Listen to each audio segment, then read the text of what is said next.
میرا خیال ایک بہت مضبوط دیوار تھی جس کے سامنے سارے انہیں گھٹنے ٹیک دی کہ بشرا کو نکالو، اور ایک پوسٹر پہ بھی تصویر لگاؤ نہ کچھ۔ میں تو پہلے جس طرح میری اسمبلی کی سیٹ چھین کر دی گئی، میں نے بڑا صبر کا مظاہرہ کر کے میں بیٹھی رہی 2 سال مزید، لیکن اس ٹائم انہوں نے تو حد کر دی۔ تو میرا خیال ہے کوئی شریف اور عزت دار لوگ تو پھر اس کے بعد جو ہے نا اس طرح کی پارٹیز میں نہیں رہ سکتے۔ تو میں نے باپ پارٹی کو خیر بات بڑی مجبوری میں کیا، ورنہ پارٹی سے مجھے بڑی محبت تھی۔ مجھے سب کہہ رہے تھے کہ میڈم ہمیں افسوس ہوا کہ باپ پارٹی نے آپ کو اگنور کیا۔ میں نے کہا باپ پارٹی کا نام نہ لیں، پارٹی بہت اچھی ہے۔ پارٹی میں اس ٹائم جو ہائی جیک کر لیا نا پارٹی نے، میں تو ان کو قصوروار کہوں گی کہ انہوں نے جو فیصلے کیے اپنے ڈرائنگ روم میں بیٹھ کر، اور اس میں ڈائریکٹلی سے بلوچستان عوامی پارٹی کو نقصان نہیں پہنچایا بلکہ پورے صوبے کو نقصان پہنچایا، ہمیشہ ساتھ دیا۔ میرا خیال ہے شاید مرد اسی چیز سے انسیکیور ہو جاتے ہیں کہ عورت ہو کر کہیں یہ ہم سے آگے نہ چلی جائے، کہیں ہم سے آگے نہ آ جائے، تو بہتر یہ کہ اس کو پیچھے کر دو، لیکن جس کو اللہ رکھے اسے کون چھکے۔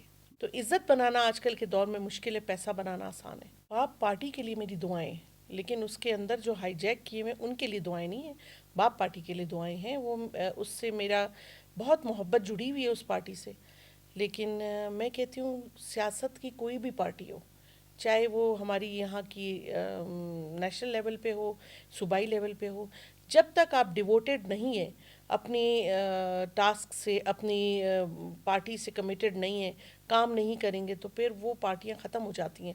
پارٹی میں آپ کو ورکر سمجھنا چاہیے اپنے آپ کو۔ میں نے تو ہمیشہ ورکر سمجھا، ورکرز کے ساتھ تھی، تبھی میرا نام بنا، تبھی مجھے لوگ اس طرح جان پہچان اور محبت دیتے ہیں کہ میں جہاں جاتی ہوں لوگ عزت دیتے ہیں۔ تو موجودہ گورنمنٹ کے حالات ہیں نا، مجھے سب سے زیادہ 2 چیزیں تکلیف دیتی ہیں جو میں عوام کے پوائنٹ آف ویو سے اگر دیکھتی ہوں۔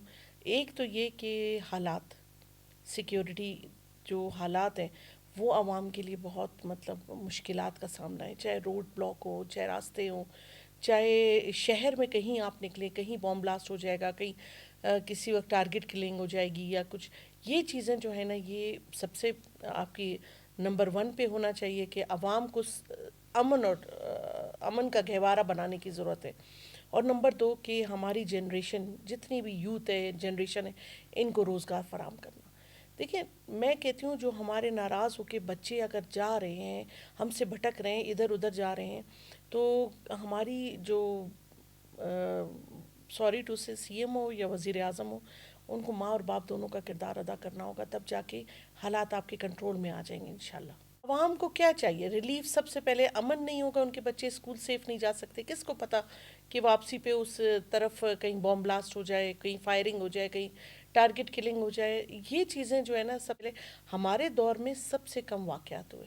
اگر آپ اس 5 سال کو دور کو اٹھائیں تو میرا خیال ہے شاید ٹوٹل 67 یہ کچھ، if I am not wrong, اور اس وقت آپ صرف اس 2 سال کو لیں تو بڑا زمین آسمان کا فرق ہے۔ تو یہ میرا خیال ہے کہ صرف سی ایم کا کام نہیں ہے، یہ پورے بلوچستان کا کام ہے، پوری پارٹیز کا کام ہے، تمام لوگ جتنے بھی ریلیٹڈ ہیں، یہ صوبہ ہم سب کا ہے، ہم سب کو چاہیے کہ اس کی ایک ایک چیز پہ نظر رکھیں اور اس کو جو ہے پرامن بنائیں۔